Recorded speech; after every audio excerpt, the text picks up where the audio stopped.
Brigadier साहब, बहुत शुक्रिया, आपने वक्त निकाला प्रोग्राम के लिए। हम पिछले कुछ अरसे से जो देख रहे हैं भारत की बेनकाब होती साजिशें, जो कि दुनिया भर में एक के बाद एक मुल्क में बेनकाब होती जा रही हैं। अब आलमी सतह पर इस वक्त बड़ी ताकतों को क्या क्या इकदाम उठाने की जरूरत है भारत के खिलाफ? ये सिख फॉर जस्टिस के रहनुमा को कत्ल करने का मंसूबा था, जो कि दुनिया के एक बड़े अखबार ने बेनकाब कर दिया। जी बिल्कुल ऐसे ही है। अभी अब देखें, जून 2023 के अंदर जो कनाडा में उन्होंने एक सिख रहनुमा को वहां पे कत्ल किया था, जो खालिस्तान की मूवमेंट के अलमबरदार थे, उसी पैटर्न के ऊपर अमेरिका के अंदर ये प्लान कर रहे थे। और इस सिलसिले में जो मिनिस्ट्री ऑफ एक्सटर्नल अफेयर्स है इंडिया की, उसके एक जिम्मेदार ने एक बयान भी दिया था मीडिया के अंदर कि हम जहां जहां इस तरह के एलिमेंट्स होंगे दुनिया में उनको एलिमिनेट करेंगे, उनको कत्ल करेंगे। तो इसमें रॉ का जो बेसिकली जो चेहरा, असल चेहरा जो है वो बेनकाब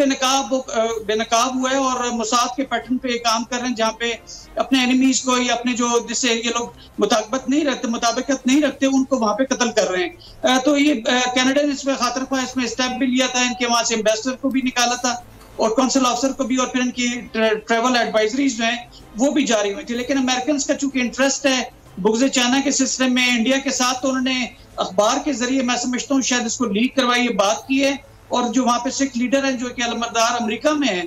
उनको कत्ल कराने की साजिश को जो है मीडिया के जरिए एक्सपोज किया है। अब इसको मिनिस्ट्री ऑफ एक्सटर्नल अफेयर उनकी गवर्नमेंट के साथ इसको शायद उठाया भी है, लेकिन अभी तक इसकी ऑफिशियल कंफर्मेशन नहीं है, लेकिन अखबार के मुताबिक ऐसे ही है। तो ये तमाम चीजें देखते हुए जो आपके जियो इकोनॉमिक इंटरेस्ट हैं बेसिकली वो हावी हैं अमेरिकन के ऊपर, जो कि खुद इन्फ्लेशन का एक शिकार होते चले जा रहे हैं। तो इंडिया की मंडियों को बेसिकली अपनी मसनूआत के लिए वो एक बेहतर जगह समझते हैं, और चाइना ऑफ कोर्स उसको राइज करना है ताकि साउथ एशिया के अंदर जो है वो एक उसको काउंटर वेट के तौर पे देखा जा सके। तो बेसिकली इंटरेस्ट जो डोमिनेट कर रहे हैं और खित्ते की जो अमन है उसको जो है उसको बिल्कुल पसे पुश डाल रखा है। तो अभी जो फेटअप का जैसे आपने जिक्र किया, तकरीबन 350 सवाल पूछे गए हैं इंडिया से, क्योंकि वाज़ेह सबूत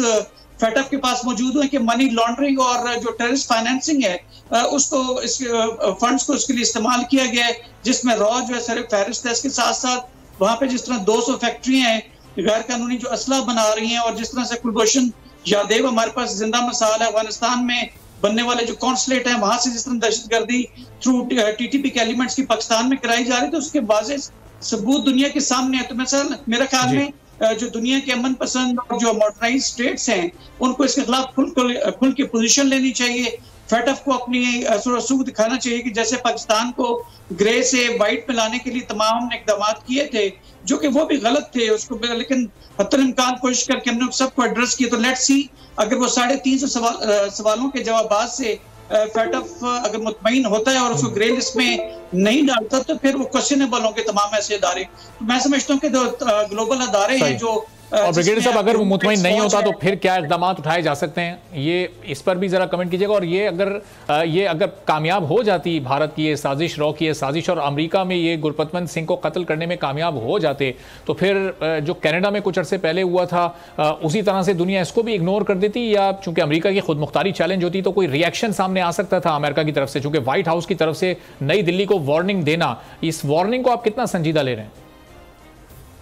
देखिए, मिला जुला रिस्पॉन्स है। मैं कहता हूँ जियो इकोनॉमिक और जियो स्ट्रेटेजिक जो इंटरेस्ट है दुनिया के, खास करके अमेरिका के, वो डोमिनेट कर रहे हैं। लेकिन अगर इस रहनुमा को कुछ हो जाता तो मेरे ख्याल में एक दराड़ वैसी पड़नी थी जैसे कैनेडियन और इंडियन रिलेशंस में आई थी, ऐसी अमेरिकन और इंडिया की रिलेशनशिप में भी आती, क्योंकि जो लोकल्स है वहां पे उन्होंने खातिर ख्वाह के खिलाफ आवाज पहले भी उठाई थी और अब भी उठाते, तो एक मुश्किल पोजीशन में यूएस गवर्नमेंट आ सकती थी, जिसका मेरे ख्याल में उन्होंने मीडिया का सहारा लेके इसको लीक किया ताकि ऑफिशियल लेवल पे ना जाए, ताकि गवर्नमेंट टू गवर्नमेंट रिलेशनशिप खराब ना हो। लेकिन अगर ऐसा होता या इस सिलसिले में अगर मजीद शवाहिद सामने आते हैं और इंडिया की टेरर फाइनेंसिंग वो सबूत अगर सामने आते हैं, तो मेरे ख्याल में जो एक्सपोर्ट कंट्रोल कार्टल्स हैं, जैसे मिसल टेक्नोलॉजी कंट्रोल रजीम है, जैसे ऑस्ट्रेलियन अरेंजमेंट है, जिससे वाजिना अरेंजमेंट है, ऑस्ट्रेलियन ग्रुप है जिसमें टेक्नोलॉजी की ट्रांसफर होती है, तो मेरे ख्याल में उसकी मेंबरशिप जो गैर रिवायती तौर पर इंडिया को दी गई थी उसको रोकना चाहिए, इनके ऊपर सैंक्शंस लगानी चाहिए। जैसे एक ही मेयार होना चाहिए दुनिया का,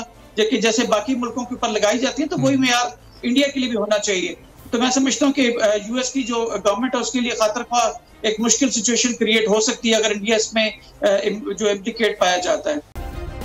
सब्सक्राइब करें और बेल दबाएं ताकि कोई खबर रह न जाए।